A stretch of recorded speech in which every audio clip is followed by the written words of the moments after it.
We're here to talk about things moving people and the future of transit. I'm Laura Gamble. I'm joined by Amy Gowan and Delegate Edelson. And we're going to harken back to the two presentations and have a little dialogue around that. Delegate, as Administrator Arnold discussed, the overdue modernization of our light rail will bring significant benefits to the region in terms of both mobility and transit-oriented development. It's an important project that was fully funded last year, although it took a little bit of a push. And we've struggled to robustly invest in our regional transit system, and many of our best laid plans going back decades have not come to fruition. Can you give us a little bit of the recent history around transit funding and how the funding for the light rail ultimately came through in last year's budget? What's different from prior years? Great question. I would consider it a big push is what it took for us to get the money in the budget last year. The reality is that we have a lot of priorities that we're trying to fund: housing, education, public safety, public health. But what we know and what studies repeatedly show is that for every dollar that you invest in public transit, you get 5 in return. So to me, that is an excellent return on investment. And that's why having meetings like this with the business community in force, stating this investment has to happen for the future of the state of Maryland, makes such a big difference. And I think that that's a large part of why we've been able to have the recent success that we have. I mean, look, if we look back to 2015, the decision to cancel the Red Line, quite frankly, was made much easier because there wasn't a deep consequence from the business community saying the decision to do this will be a deep economic harm to the region and, frankly, the entire state of Maryland. I think we all learned a lesson from that. And that's why things like this are so important and why everybody being here is so important, because at the end of the day, these investments will impact everything that we do. And in particular on Howard Street, this is an opportunity for us to completely re-envision it. As Administrator Arnold mentioned, this will include streetscapes and fixing the roads and improvement opportunities for businesses, getting people to O's games much more quickly, which I know we all care about deeply.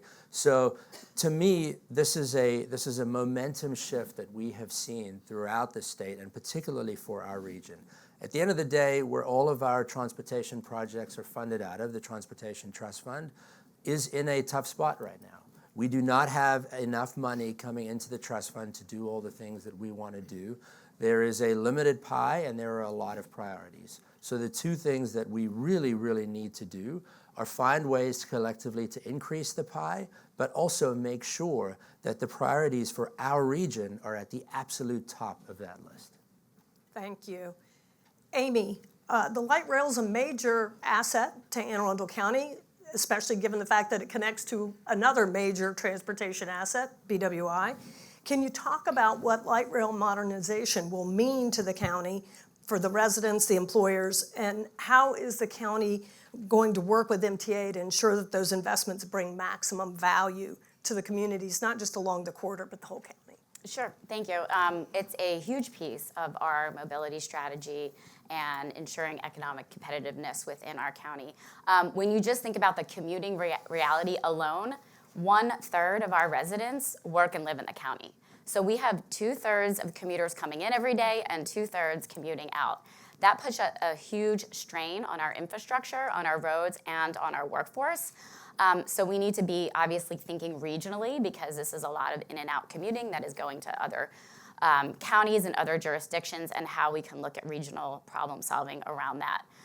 Our role, we're an economic development organization, like many municipalities and counties have, but our role is really to be that the voice of the business community and helping connect the business community to the mobility planners, whether that's working with our local government or whether that's working with community partners like the BWI Business Partnership. I'm sure many people in this room know Gina Stewart and Ronnie Jones.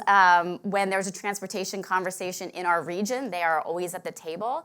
The BWI Business Partnership has been a leader in this space for 40 years now. They just celebrated their 40th anniversary. I have the pleasure of serving on their board of directors, along with some other really esteemed leaders like Senator Pam Beidel and most recently Director Shanetta Griffith and many others who are really invested in transportation solutions and how we move people within our region. We just passed a strategic plan at the partnership. No small undertaking when you have that many jurisdictions. Kristen talked about how difficult it is to have regional collaboration, but we did it. And one of the key pillars is elevating what I call the 3 T's. Transportation, transit-oriented development, and tourism as key drivers of economic and workforce development.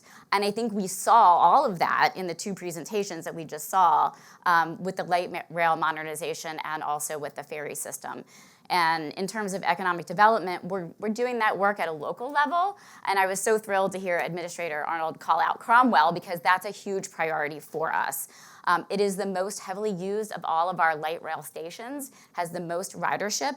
And it's really, when we talk about economic mobility, it's in an area that has access to some of our lower income residents and our affordable housing to be able to connect them with employment centers like Fort Meade, like the BWI Business Park, with commercial centers like Arundel Mills Entertainment District, as well as Parole Town Center and Annapolis area, and also with educational institutions like the community college. So it's a really important nexus point for commuters to be able to access other parts of the county and also other parts of the region. So we're doing a lot of transit-oriented development work there. The county is heavily invested. They just passed 2 key pieces of legislation. One was to get the zoning and the land use designation on the ground for a transit-oriented activity center around that Cromwell station. And that's really intended to obviously spur investment around that station. As well, the zoning is in place. They did a TOD designation, and now we are actively working to apply to get our state designation, which will unlock funding eligibility for investment in that area. We're really working on creating connectivity, creating a sense of place. We have a lot of placemaking work going on at the Glen Burnie Town Center, as well as redeveloping a county-owned property into a transit-oriented residential project to make all those community connections up to Cromwell. So this ultimately will serve as an activity hub and a key commuting connection spot within the county. Thank you. Delegate, beyond the upgrades themselves and the better reliability that it'll bring to the system, what are some of the other benefits you expect to see for the Baltimore region on this project? It's a great question, Laura, thanks. First and foremost, the notion that we are infusing such a significant infrastructure investment in the city and the region itself is a big deal. This is $1.3 billion of infrastructure coming into the region. To me, when other businesses are looking at places that they want to invest in from an economic development standpoint, they're thinking, where is the investment already happening from the local and state government? So the fact that we are saying we are making this huge investment in the city and the region is a big start of that. The other piece is that Howard Street is such a critical corridor for the city. And we haven't seen a significant investment, as Administrator Arnold mentioned, since the light rail opened. So this really gives us an opportunity to go from M&T to Camden to our music venues to our cultural events centers through the entire corridor with the significant investment. And so what it allows us to do is say, what are the other things that we can be looking to do at the same time? It's streetscaping, it's pedestrian improvements, it's, can we look at ways to bring in money for small businesses? All of that along the entire corridor that I think is going to be a big, big deal for us. We will see so much sort of knock-on investment, as I like to say, from this one key piece that we're doing. But the other thing that it shows is that, to your original question, when we as a region come together and say, this is important to us, we can make it happen. And it's important for us to recognize that we have the ability to choose our own destiny. And this is a big piece of that for me. This is us saying in a tough budget time, we've been able to make a massive investment in the city and in the region, and that is the product of the work that we do together as elected officials, as advocates, as community leaders, as business leaders. And to me, that shows what this team can accomplish, and it's only the beginning. Thank you. While the light rail modernization and the other transit investments are generally focused on existing systems, we just heard about the proposed passenger ferry system across the Chesapeake Bay. So, Amy, that's pretty exciting, new and exciting for the state, but what economic and community benefits do you think it'll have in Anne Arundel, and what's your role and your office's role in helping to advance the project? And what are the challenges that you foresee in that? Well, for starters, the Chesapeake Bay is one of our, most tremendous assets that we have in the county. It's a huge tourism and maritime driver of the maritime economy. If we just talk just like in an order of magnitude in terms of the economic impact that came out of the study, which is a little bit dated now, but just to give a rough order of magnitude, the study projected just in the baseline model that it would be used by about 50,000 passengers, creating about close to 150 jobs, 6.7 million in annual income, and then labor income, and then a total of 14.5 million in passenger spending investment. So that's things like food and tickets and lodging, direct impacts to the businesses as well as some indirect impacts. So obviously there is a large economic impact there, but I think beyond the numbers is where I'd love to focus. And I think Kristen Peroni's hit on this whole quality of life, and that is really what attracts employers and top talent. It's people want unique experiences. They want easy access, and it provides all of that. That it really provides a way for people to interact with the water, for people to move on the water in a new way, in a scenic way, in an enjoyable way that they haven't before, and a mobility option to try to take some cars off the road that ideally in the future, perhaps that could turn into a commuter option at some point in time. But I think we can't underscore that quality of life piece enough, because that's how we attract top talent here. And then also in terms of the maritime economy. So we have over 500 miles of coastline in Anne Arundel County alone. And just we have so much activity around that water asset. And so, Annapolis has been heralded as the recreational sailing capital of the nation, which some may question, but I will stay with. I say go with it. I'll go with it. You got to prove me wrong there. Yeah. But we have 300 plus marinas, a very large boating and sailing recreation community. You have commercial fishing and aquaculture. You have 2 anchor institutions with the Naval Academy and the U.S. Coast Guard shipyard. So there's a lot of bustling activity along our waterfront. It's a huge activity hub. And when you think about this opportunity to now connect that to other waterfront communities, well, now you have a multiplier effect, and you have taken this asset of the Chesapeake Bay, and you have created an enjoyable, a functional, a multi-jurisdictional amenity that can really boost regional tourism and give us as a region a competitive edge. Delegate Edelson, from a Baltimore perspective, what would you add to that for the ferry system? What do you think it brings? I mean, look, I think we could all agree that for a long time we have not fully used our waterways to their maximum benefit in the city to move people around. And looking out these windows, ideally in the not too distant future, we're going to have a brand new, beautiful harbor place. And to me, the full manifestation of that vision includes people, on boats, on ferries, on the harbor connector, on the water taxi, getting to work, getting to school, getting to art centers, getting to cultural institutions, getting to restaurants, getting to O's games, getting to concerts, using our waterways. And to me, that is how we can fully see it as the economic development engine that it can ultimately be, and connecting it across the Chesapeake is so critical. While those two projects will bring significant benefit to the region, 80% of the transit ridership takes place on the bus, a system that struggled to provide the frequency and reliability that riders want and need.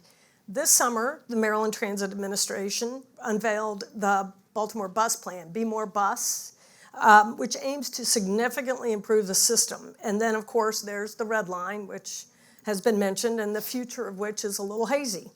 A robust public transit system is essential to the region's economic growth. Every great metropolitan area has a high-functioning transit system. Our companies and our workers and our investors that are here now, and those that we hope to attract, need to know that the state's committed to maintaining and expanding it. So, Amy, how do investments in the region's transit system, we've talked about it a little bit, tie into the county's broader economic competitiveness and workforce goals? Anything you would add about what improvements or enhancements the county would like to see? Yeah. Well, I think kind of a big picture, even just to go back a little bit to the first presentation this morning, one of our competitive advantages in Anne Arundel County is our central strategic location. So we're between two major metropolitans with DC and Baltimore, and there was a little bit of discussion about how goods can move from, we have BWI Airport, and then we have the port right on the other side. So we have two global gateways into our county and into the center of the region, and goods can move to 1/3 of the United States via the highway system and the rail system within 24 hours. So that's a major selling point as we're attracting logistics companies and other types of investment into our area. So I think that's a big piece of it. We need to be able to move goods efficiently, but we also, to realize our full competitive potential, need to be able to move people effectively too. And that's where the transit system investments come into play. We have 7 light rail stations in our county alone. We have 2 commuter MARC stations, and then we have 2 more right on our border with Howard County, which really create, I would say, the keys to a workforce-driven economy. And the county is invested and will be doing a number of upgrades to those systems, especially the fixed route systems, the bus route systems, to ensure that they operate more efficiently and can increase capacity. One of the biggest ones that's on the immediate horizon is the Pearl Transit Center. So that's basically the nexus of a transfer station where commuters can transfer to Baltimore City, to DC, and to the greater Anne Arundel County. And so MDOT gave us the land over on Harry Truman Parkway, right off of Riva Road. So it's a central location. It's around quite a bit of new residential development, and it's in a commercial center in the Pearl Town Center. So really providing the ability to, for both residents and employers to access these commuter routes is a big piece of that. I guess lastly, I'll talk about the other big project that we're super excited about, and that was MDOT's announcement of a transit a joint venture partnership to do a transit-oriented development at the Odenton MARC station. There was a study commissioned by the Greater Washington Partnership that talked about potential for that to be a 2-way commuter hub. And so there's a ton of potential. It's so close to Fort Meade. One of the key pieces to unlocking that potential was the county finance parking garage, which then freed up space around the station to do the transit-oriented development, to get the people there, to be able to move them in and out of the county, but also to continue to provide free service to Fort Meade for employees, and then to be able to expand that service and increase stops along the way, which the county will be looking to do, I think, as early as 2026. So I think those are probably two of the biggest investments that we're excited about and we think are going to really move the needle in Anne Arundel County. Well, all of this obviously takes funding, right? Delegate Edelson, what conversations are happening in Annapolis about long-term sustainable funding for transit? You mentioned the Transportation Trust Fund earlier. Are there policy tools or funding mechanisms under consideration? And given that the session kicks off next month, what do you want to see from the business community? What should they focus on when it comes to advancing transit and TOD in Maryland? I'm going to take the second piece of that first, if I may, Laura. Sure. A couple weeks ago, the WMATA Board of Directors met and voted on a package of about $460 million in new investments in the DC region. Now, I'll caveat this by saying that I love public transit always in all ways. So I want WMATA and the DMV Moves Task Force to get that money.